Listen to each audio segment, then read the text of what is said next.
Great Scott! Great Scott! Great Scott!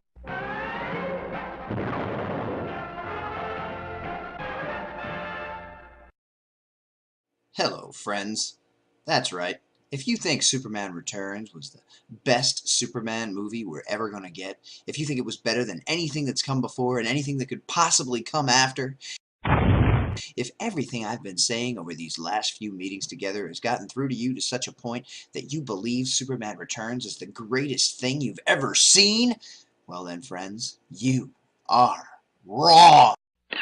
That's right, I'm going to continue the discussion today. Actually, I'm going to wrap it up with telling you that certainly I don't think Superman Returns is the best movie we could get.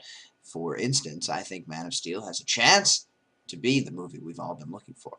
However, I'm sure there are some of you out there who believe Superman Returns was fantastic. Some of you who believe Superman the movie was fantastic. Some of you who believe Smallville was the best interpretation. Some who believe Lois and Clark was the best we're ever going to get. And all of you are wrong.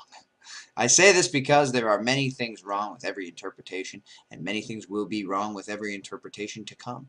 Wrong in such ways as having a child that ends up with superpowers and a storyline that never gets resolved. Now that's not Bryan Singer's fault, because he certainly intended to have sequels, but now we're in a situation where we go, okay, so the kid has powers. What does that mean? Where's that going to go?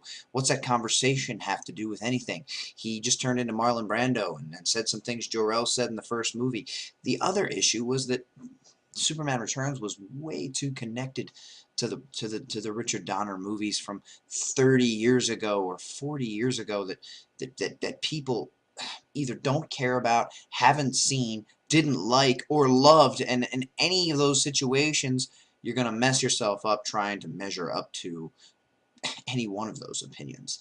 And I think it's a mistake to try to continue a storyline that ended 30 years ago.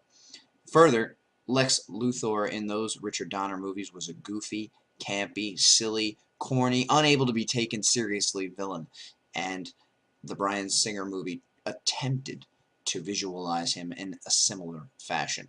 Now, because Kevin Spacey is an Academy Award-winning actor, we had a shot at having a real serious, real good Lex Luthor, and in some scenes, Spacey was brilliant. And I love Gene Hackman. I actually enjoyed his Lex Luthor as a silly, goofy, comedic character. I mean, come on. Do you want to see a long arm, Otis? Do you want to see a very long arm? It's funny, but it's not Lex Luthor. Not that he can't say something funny from time to time, but just hanging around with characters like Otis, Miss Tessmacher, and the goons from Superman Returns. Just having Kitty Kowalski hanging around, people with those dogs, just the idea that he had to steal money from an old dying rich woman is annoying. Lex Luthor is a self-made man, a billionaire, a super businessman, a super scientist, highly intelligent, and would never surround himself with buffoons. But anyway, that's just my opinion, and yours, of course, if you believe anything that I've been saying over these past 3 episodes, well, then remember, you are wrong.